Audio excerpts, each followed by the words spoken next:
Alex Answer here, November 18th, 2015. For years I've talked about the spiritual warfare aspect of what's taking place on our planet with the New World Order, and I've done it outside the box of religion, outside the box of Islam, outside the box of Christianity. But you don't have to be a religious person to understand that there is something wicked, organized, and planned. And I would say over the course of a very long time. And it transcends the lifetime of a few families or a few men or humans. So there is obviously some sort of opening up of hell on earth right now with the degree that they have convinced people that we need to be this concerned about people's appearances, confusing appearance with religion.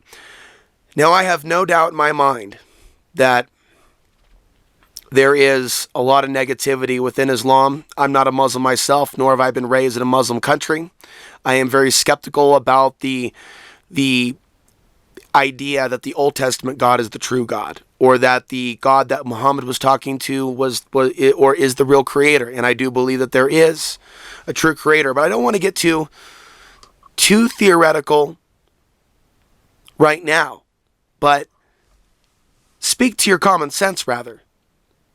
And ask you, do you not see the pure evil? Do I need to tell you this is evil? Or do you see the evil in this propaganda that is taking place on the planet? And do you really realize or see the true war on women or feminine energy on the planet now or in the past? Are you able to identify it? We live this inverted world where still, and I don't expect it to change tomorrow. I'm in this for the long haul. I don't expect the world to wake up, so I realize that my work is cut out for me to get people to understand that there is so much inversion and backwards thinking on this planet. People crying about things that aren't really racist and then ignoring the things that are. Saying that certain things empower women when ultimately those very things may enslave women. Saying that certain actions that our military or government's involved in will make our country safer, when in reality it's threatening our nation's safety. I want to talk briefly about a point I was making in the last video regarding Syria. I'm very concerned that they are flooding these different Western countries with immigrants to later stage terror attacks, to then blame on the people that they sent in, to then put those people in camps. But it won't just be about those people. But that will be the first stage. They'll be brought in somewhere. Maybe they'll be at peace for a period of time. An event will take place. Maybe something out of the siege will happen. I mean, this is pure evil when you see this level of deception taking place. And I believe that it's evil inherently to keep your mouth silent about the things that matter or to endorse others holding up this evil system. I mean, we're taught to fight each other here in Babylon. We're not taught to work together. We're not taught to just come to the table and have a conversation about who we really are. No, we live in a world where they tell us who we are. And in this world of control, in many cases, that first comes through our parents or religion or the public educational school system. And so it is embedded into this reality. Control. The master-slave relationship. The root cause of the problems that we face today lie in an area where most people would rather not look. They say that we're trying to escape responsibility by coming up with wild conspiracy theories as to how the world is really run. I call bullshit on that. They're trying to run from responsibility. From doing what we were meant to do here on the earth while we were here, while we had the technology, while we had the means to do what we could. There is a massive deception taking place right now, pure evil, that is feeding off of those fearful emotions or those emotions and thoughts that want to kill, kill, kill. It's a food source for an evil of this world. And you don't have to participate in that, and you don't have to let them frighten you. You can counter their terrorism, the emotional terrorism, the psychological terrorism, coming out of the mainstream media. And you could say something about this. They don't want to say anything about this genocide. I suspect a genocide is coming. What people need to hear, though, is that it's not just one group that's being targeted. It's all kinds of groups. White people, or those that identify to be white, or those identify to be white, they are targeted as well. There are things going on that don't necessarily seem evil. I don't believe that it's inherently wrong for people of two different perceivable races or kinds to come together. But do I see the mainstream media do certain things to try to piss you off? Those that identify with being white, absolutely. I see it. I don't always talk about it because it's like, how do you put it? It's so far beyond the awareness level of some people that there is such a thing as mind control or mass media brainwashing, or that there are certain tones and sounds that they send out to make the population aggressive. And even less of an awareness that some of these things happen to occur when we have geomagnetic storms like we're about to have today, or monster sunspots, which we've seen recently. We've also seen a lot of storms, major storms come through. We have the air pressure on our planet affected by the geomagnetic storms coming from the CMEs. It's all connected. It's all connected, my friends, ladies and gentlemen. Paul Begley is an interesting guy, very religious on YouTube, but he makes the connection between the solar flares and the earthquakes and the storms. He hasn't made the connection yet with civil unrest. Neither has most of the world, but there is a connection. We could see it now more than ever. You can see it.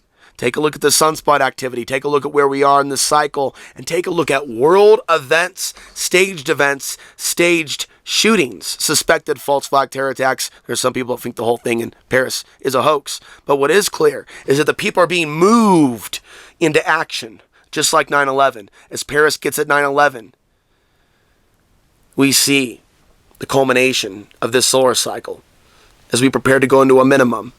This was a specific time that they picked for this event. And the world may never be the same. While they tell you to pray for Paris, why don't you pray for those that may be innocently targeted and called terrorists, suspected Muslims? And there are many peaceful Muslims around the world. It is not true that all Muslims are planning terrorism. Anybody, see, I find it frightening that someone would believe such absurd propaganda. Why is it absurd? How many Muslims live in this country?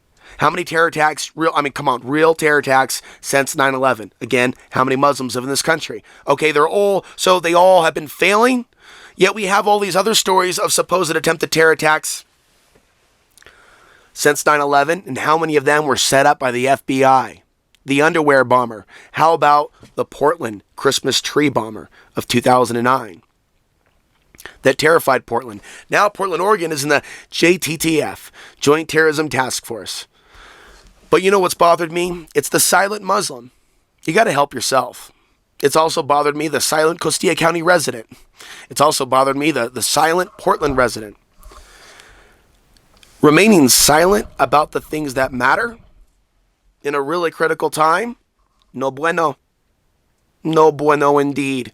So there are people that have come to this country and have just, oh, I love this place. At least it's not the shithole that I came from. And they forget where they come from. And they forget about those people who live in those countries where their ancestors came from or where their parents came from. So first and foremost, I am a human being is a limited term. And I know I'm using a limited term. But that's what I am first and foremost. I'm not for a global new world order, but I do see beyond race. And so I'm not a nationalist. I'm not an American before anything else. But I also don't hate this country. And I believe in giving Americans information about what their government's been involved in. And about these deals that they've made with China. And about the technology that they share with these other governments, and that there is a bigger picture that all of this is leading to. They've already blurred the lines between homegrown white supremacy or terror cells and ISIS or Al-Qaeda. They started doing that years ago with Jihad Jain, We have Jihad John, the supposed speaker of ISIS, murdered recently, or supposedly, allegedly. Where's the body? Oh, we threw it out to sea to hang out with his buddy Bin Laden. We live in a day and age where the conspiracies or the false flags are obvious. That there's drills taking place. They're not hiding it. It's like they're deliberately doing it with the numerology. This is above and beyond the awareness level of some of our family members or friends or people you may know down at the bar. They don't understand this. You're going to try to tell someone something's a hoax. Some of you don't even understand, but you're watching this channel anyway, and thank you for doing so. And please subscribe and come back. I just got started. But they've made it so obvious, and they put these things in movies, and we have the movie The Siege. We should all go and review the movie The Siege, which came out before 9/11. Predictive programming, Muslims being rounded up in camps. But I'm telling you, you think you're going to escape this? You know, if you have some funny name, but you're Hispanic, in a world that's gone this insane, you think that the only people that are going to be experiencing problems indefinitely are Muslims, without identifying that some people may be mislabeled Muslims. We live in a day and age where there's databases built on last names. Last names, certain last names come up. Ding, ding, ding. We have a winner. We have a Muhammad. We have a da-da-da-da-da-da. We have a Dardaki. We have Dardaki with some thick-looking eyebrows who looks like he's having a stressed day. How's Dardaki doing? Hey, let's pull out those little machines where we can scan the brain and maybe do a real-time lie detector. Hello, Dardaki. How are you doing? Fine. Fine. Oh, it looks like you're telling the truth. You really do feel fine. What are you coming for? Why are you coming to our country? Oh, I'm coming here to... You know, there's a lot of absurd things. And back to trying to make you angry. I saw a documentary on the TSA, and they had a guy in I think he was one of those Sikhs, so he's not a Muslim, but he's got a giant, thing on his head. And he's like, come on, sir, you must go through the security. And so they're terrorizing the minds of many Americans going, oh my God, you told us Muslims did 9/11, and now you have people look like they're Muslims at the freaking checkpoint. Whether they be Sikhs or Muslims. And they put out a documentary for mainstream TV, and I'm watching this going, they're trying to piss white people off. Oh shit, they're trying to fuck with and then you look at going, oh my God, yes, these reports look real. They're acting like they're going to flood the country with Syrians. People are going, what the fuck, man? What about our homeless? What about us? It's like, whoa, dude, you have a global New World Order mafia that blew off the kneecaps of the economy. You have a nation in debt, not recovering, and you're like, let's put them all in this big giant American camp. Yeah. And then everybody's like, oh my God, the death of whites, mixed race babies, open borders, oh my God. And then it gets racist. And everybody starts acting in their fucking race box like you're in a fucking prison. Black people, they want to get Middle Eastern people radicalized in this country, start accusing them, get people to attack them. You're not going to see homegrown attacks from Middle Eastern people on a large scale, if at all. There's been plenty of time since 9/11 hasn't happened. Much of what we've seen has been FBI ran sting operations, set up operations to basically maintain their wars and genocide and keep the people silent about the issues that matter. It's because Afghanistan's been blamed for 9/11 that you don't see Afghan lives matter. You'll always see people talk about Iraq first, Iran first, every other country first. And I'm just not saying Afghanistan's more important, but how did you miss the ball and just forget about what's been happening to those people? So spirit of evil is rising on this planet. We're running out of time on this video and battery. Protect yourself, protect your mind. Don't let your mind get so polluted by the dark influences of this world, because there are dark influences of this world, and they want you. They want your soul. They want your body, they want your mind, they want your spirit. And the best way to revolt against that blueprint or program is to deny them of what they think is theirs. You are a sovereign being for your body, your mind, and your spirit, and you should declare as such. I'm Alex Ansary, signing off from Southern Colorado, November 18th, 2015.